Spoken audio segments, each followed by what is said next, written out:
What up? Welcome, YouTube. How's it going today, tonight, wherever you are, day or night? Does not matter. Rob Reiner murder is everything wrong with Hollywood. This is by Moon, a really good content creator of making information. I might get into that one day. Right now, I'm still starting out like a baby in the internet world. No, more like a toddler. Okay, I ain't a baby. I'm a toddler in the internet world. I came late. Like I've been here, but I haven't been here. You know what I mean? Like I was like living real life and not on the internet really. I was like a part of it, but not really. You know what I'm saying? All right, so let's check this out because like I haven't really heard a lot on the Rob Reiner murder. I just know that his son is the one who killed him and his wife. And so it's basically his son killed his parents. That's super crazy. And I'm about to get a more in-depth look into it right now. And let's get into it. On December 13th, 2025, Conan was hosting a Christmas party, which, to quote Hollywood Reporter, was chanced to, quote, shake off the bad mojo of 2025 and look forward toward a happier and more hopeful new year.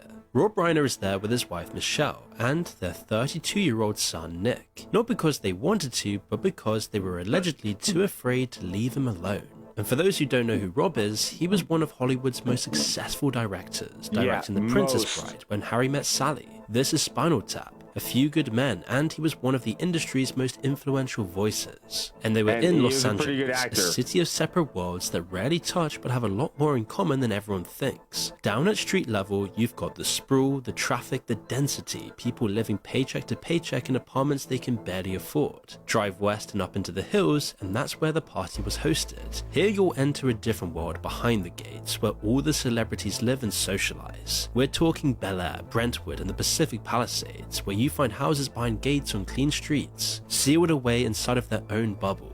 This is where Hollywood really lives. Bro, it's not just crazy. an industry, but a completely separate reality with its own rules, its own currency, its own definition of what makes something matter. Up here, problems don't look like problems at first. They look like something money and management can handle, until they can't, and something finally breaks through and gets treated as a shocking rupture rather than the endpoint of a long visible process. Nick is at that party with his parents and their friends, wandering through and asking people the same question over and over, always curious about who these people are and whether they're famous or not. Some are used to it, some think he's drunk, others wonder if he's on something, but almost everyone was uncomfortable. A few even assumed that he may have wandered in from one of the other worlds outside of the hills. When a few guests suggested calling for help, Conan intervened and discouraged calling 911, saying it was his house and he didn't want to escalate the situation.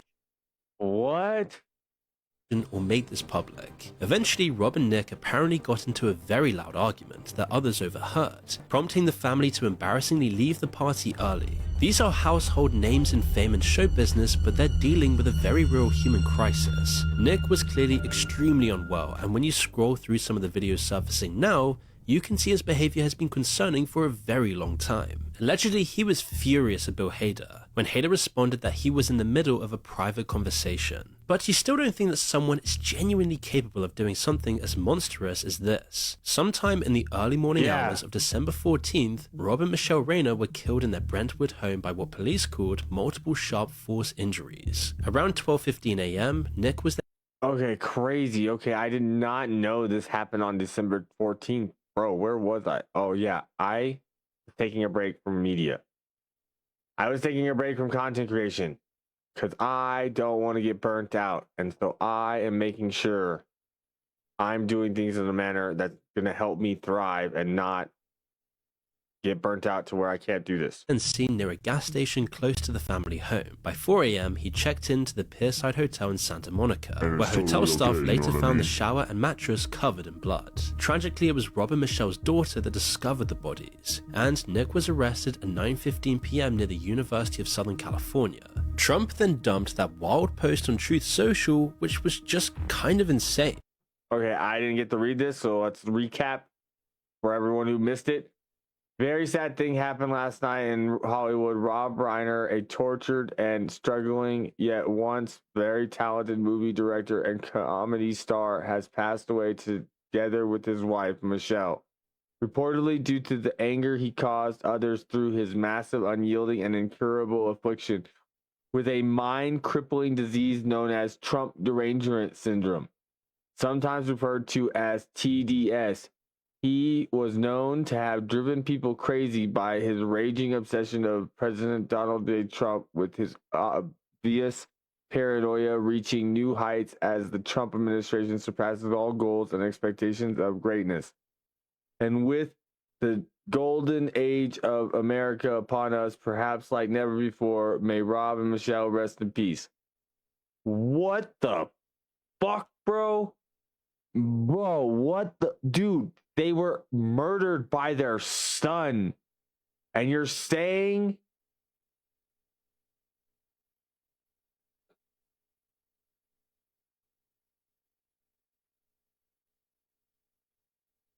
what? I don't. Okay, let's just keep going.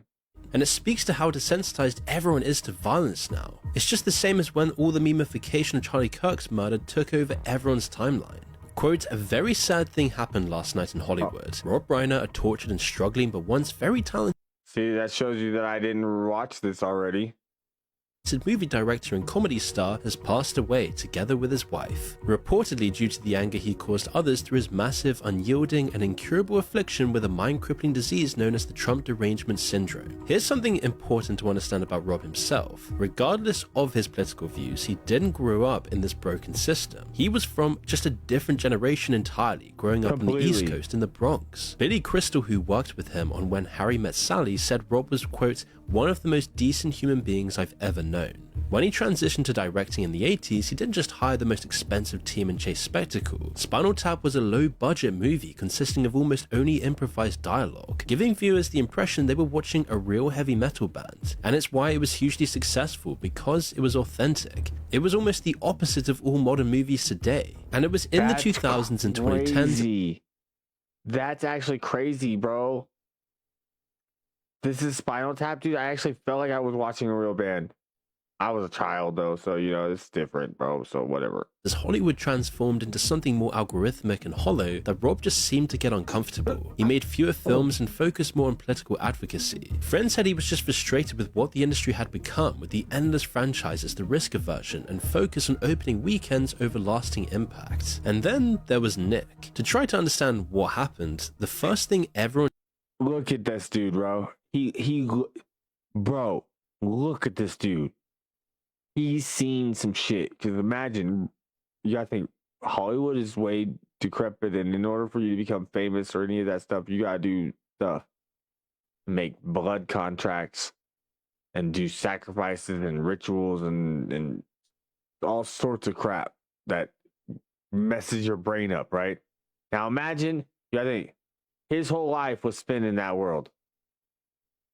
Look at his eyes, bro. He looked crazy as fuck. Did was look at his life. For starters, he'd been homeless in Maine, New Jersey, and Texas. He'd also been diagnosed with schizophrenia in addition to suffering from drug addiction, and did have a history of violent outbursts, even apparently having shocking childhood tantrums, though clearly nothing as horrific as this. Reports are now saying that the Reiner family definitely knew his behavior had become more erratic in the lead up to this night. For the past couple of weeks, both Michelle and Rob have had concerns about Nick's behavior. He'd become a bit more erratic. It seems in the past couple of weeks he became more erratic.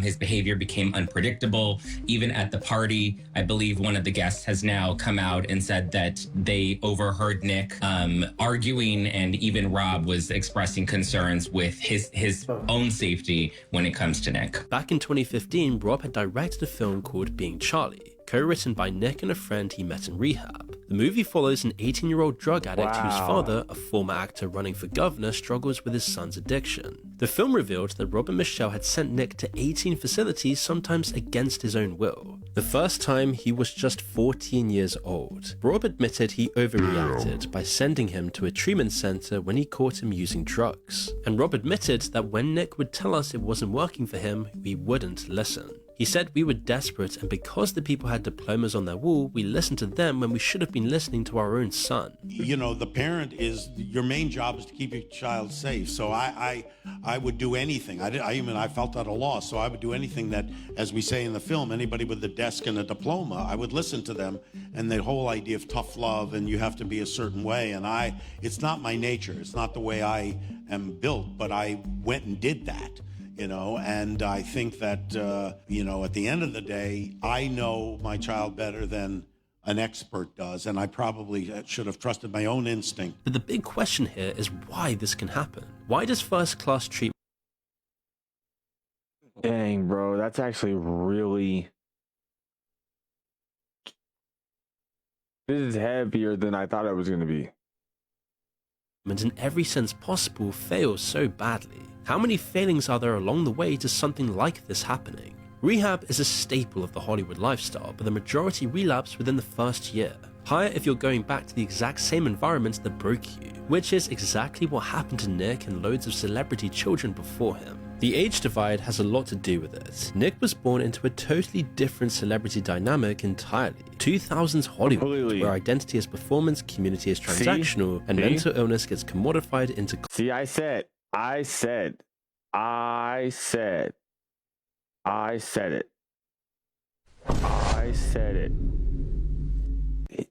He grew up in that world and he's seen things that twisted his brain and potentially brought on all the mental dysfunction that he's going through. Content. Rob was trying to apply old school values, genuine engagement, painful honesty, working through trauma as art, to a system that had become fundamentally incompatible with those values. A $50,000 a month facility has quarterly earnings targets. The therapist billing $500 an hour has a schedule to maintain. Damn. Nobody's incentive is to sit with you forever until you get better. It does work for some people, but it's really a paid substitute for real care. And this is Los Angeles all over. It's full of fake approximations of the real thing. Yeah, they're called band-aids. That's what it is. You live in a world made of band-aids and no solutions, really. You'll walk around Hollywood and realize the city doesn't have a cathedral, but it does have Scientology's Celebrity Center International in the center of Hollywood, with 39 hotel rooms and celebrities like Tom Cruise and John Travolta giving sermons that the rest of us probably wouldn't connect with. As you walk around, you'll find an Erewhon, the upscale organic grocery chain where... Bro, is it just me, or in the clip that he used, bro, John Travolta right there was in a real life situation where he's like doing an interview or something, but he looked like a motherfucking vampire. Hailey Bieber's $22 strawberry glazed skin smoothie sells 40,000 units monthly, and you can get a nice little jar of Manuka honey with it for $78. It's the temple in LA where the religion practices the cult of wellness. Wellness in this world is something that money can buy, but Nick and other tragic Hollywood Nepo baby stories prove it can't. Look at what's happening right now with Ariana Grande and the Wicked movie. Damn, the way the whole thing just feels completely detached from reality. The baby voices, the faux sincerity, the theater kid effect taken to an almost cultish level. People outside the bubble can tell something's off immediately. Ariana Grande and Cynthia look like they're actually starving. Inside it though, this all gets treated as authentic and meaningful, so it just goes unchallenged. Yeah, challenging all the strange performative behavior is offensive and doesn't square with the Hollywood values where eccentricism and disordered behavior blurs into one thing. But if Ariana Grande was your kid, you'd probably be worried looking at these photos. Same with Jaden Smith and his castle head, and his out-of-touch social media posts. With a freaky father like Will Smith, who's just completely losing his mind performing to fake AI crowds, and doing everything possible to get attention, there's just no normal reference points for someone like him. Especially with his mum and dad's fame and very public relationship problems. Living up in one of these gated hills in Los Angeles, you're just so out of touch you almost don't know what real reality ever is. Normal people get to find out who they are and others are through trial and error. Celebrity kids, or those celebrity adjacent like Nick, never get that. They grew up in this hall of mirrors where every reflection is distorted by fame and status, and every small choice is magnified by the press, which all falls into this concept called ontological insecurity, basically a pervasive uncertainty about whether you even exist as a real person. For most of us, it's like a 3 a.m. existential crisis we once had in university, or it might just happen after severe... Look, you are the universe. And everyone is you. And so, if you ever feel like you don't exist, know you're existing in so many ways, it's almost baffling. Every choice you never made still happened. Distress or bereavement. But for kids immersed in this world of fame in Los Angeles, that's just your baseline reality. When there's always a camera around, when your parents' careers depend partly on maintaining a certain image, when every interaction is about what you can get from other people and their status, when the main thing you care about is your follower count, where every birthday party might end up in TMZ, it begs the question, where's the line between the real you and the performance? I mean, you see this just endlessly all the time. The Rock, Will Smith, James Corden, Justin Bieber, even Diddy. We've spoken about this so many times on the channel. Child stars get pushed into adult spaces surrounded by power, money, and secrecy. Years later, addiction, eating disorders, and abuse. The public eventually forgets who these people are. I mean, just think of Britney when she went from being the biggest celebrity ever to a Hollywood footnote. And so the way that Nick describes his relationship in that interview really revealed a whole lot about what it means to grow up in this weird dynamic. I think the bonding came not from the story itself, but from the fact that we were working on a movie together, and I could see him in his, I would think, in the form that he could express himself the best, which is making movies, because he has so much experience. And so seeing that sort of turned me around to be like, okay, I should probably shut up and listen to him, because he knows a lot more about this. I just think that's such a fascinating thing to say, that like your father, who you would always want to be at his best as your father, may be a type of person who's at his best when he's making movies, and that makes him more understandable or relatable as a father to you, which is so fascinating to me. Yeah, that it really clicked for me, because we didn't bond a lot as a kid. Like, he really liked baseball, I like basketball, and he could watch that with my brother, but baseball. But I just, when I saw him do that, and it was something that I'm interested in, I was like, wow, like he really knows a lot, and like, it made me feel closer to him. So he only felt close to his father when watching him work, when Rob was being Rob Reiner the director, not Rob Reiner the dad. But the real truth is, stories like this are just a microcosm of something going on all over Los Angeles. For years, its grinding systems turned personal crisis into a logistical problem, something to be handled through access, money, and management. That's how people can Look, it is way worse. It is way worse than what he's describing. This is like the first millimeter of the surface of the exposure of what is being exposed currently already. Deteriorate in plain view without ever becoming anyone else's responsibility. Problems don't belong to the group, they belong to the individual. If you are rich, you can just pay $100,000 a month for rehab, or send someone to a new therapist with a different degree from a different Ivy League university. LA still gets away with the solution, as it's been running the most successful marketing campaign in human history for about a century. Hollywood exported this image of sunshine, palm trees, beaches, beautiful people living their best lives. The place where you reinvent yourself and anything becomes possible. Just look at La La Land as the perfect case study, a movie that won 6 Oscars and got nominated for 14. And it's basically a love letter to Los Angeles that romanticized struggling artists chasing their dreams in the city. Millions of people move to the city because they believe these kinds of stories. Hold on, I need to write that down. La La Land. And you're like, why wouldn't you just not remember that? Because I'm going to be doing other stuff from now until I remember that. But the dream is unfortunately just a dream for 99.99% of people today. As LA is a modern city right now in 2025, it's just completely broken. It's an endless suburban sprawl with no... And I have not lived in California for now about 10 years, I think. And I'm super happy I made that decision. Probably should have went to Texas instead of Colorado, but see, Colorado has mountains. I mean, I'm guessing Texas has mountains too. Either place has its pros and cons. I chose Colorado because it has mountains and it's safer versus invasion. Versus Texas is not as safe versus invasion.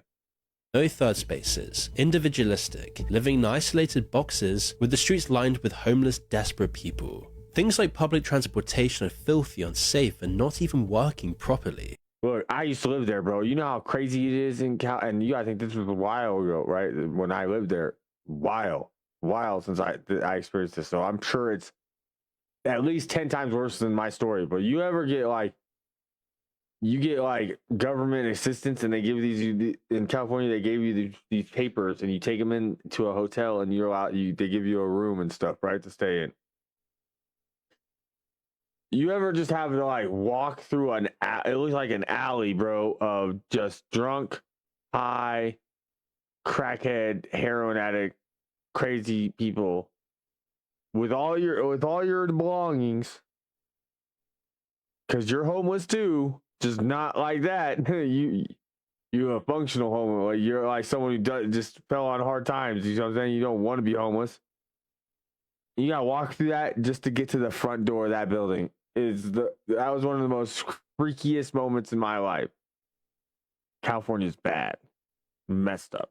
The city spends billions and it just seemingly evaporates. Instead, you have to usually spend 2 hours a day minimum sitting in traffic sealed in your metal box, while the built environment around you is literally falling apart. Away from the hills and the beach, there are whole neighborhoods without proper roads or sidewalks. Endless homeless encampments full of fentanyl addicts with rotting limbs unable to access life-saving healthcare. Or even when they can, they just choose not to. All of this accumulates to the fact that if you live up in the hills away from all of this stuff, you just become immune to it. You become numb to human emotion, which is crazy when you realize LA's GDP is over $1 trillion, which is higher than Switzerland or even the Netherlands. And yet this is just a fact of life. If you're one of these people, you will just drive past it every day. It's just there, part of the landscape, and after a while, you just stop seeing it. The city teaches you how to not see things, and if you want community, you have to pay for it. That's why underneath all the R1 smoothies, group meditation sessions. Bro, that is so crazy true what he just said.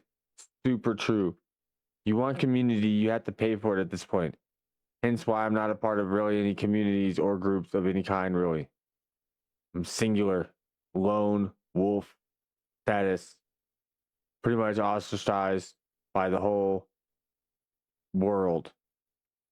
Until now, because now I'm coming out and I'm telling you that I'm not gay. That's not the coming out I'm doing. Ha ha ha ha ha ha. Ha. Okay, that's not what I'm talking about. I'm talking about I am no longer going to sit in the sidelines and not be present in explaining to you what is going on in the world that needs to be explained. Because there's a lot of crazy people out here on the internet explaining out about what's going on in the world, and they don't know what's going on in the world. And so I feel like I have at least some sort of a glimpse of what's going on, even though I think I know nothing. Actually, I know nothing. The only thing I know is nothing. And that's how I know what I know now. See what I mean?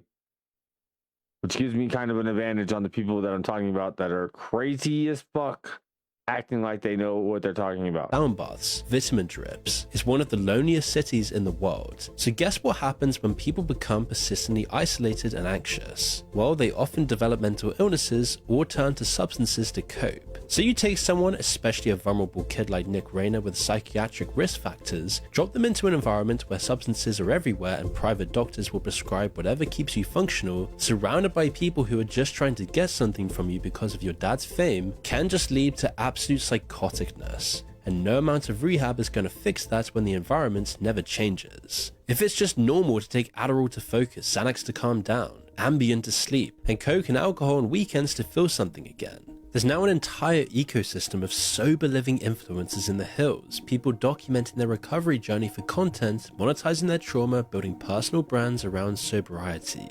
Mental health has become an aesthetic too. Therapy speak dominates conversations, everyone's setting boundaries and doing the work and healing their inner child. But a lot of this is just performative. You're not processing trauma, you're just posting about processing trauma, which leads to a strange parallel here.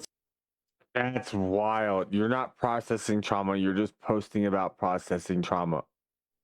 Hence why it took me so long to get to the internet. Because see, it's taken me 15 years to process the trauma of the first 28 years of my life.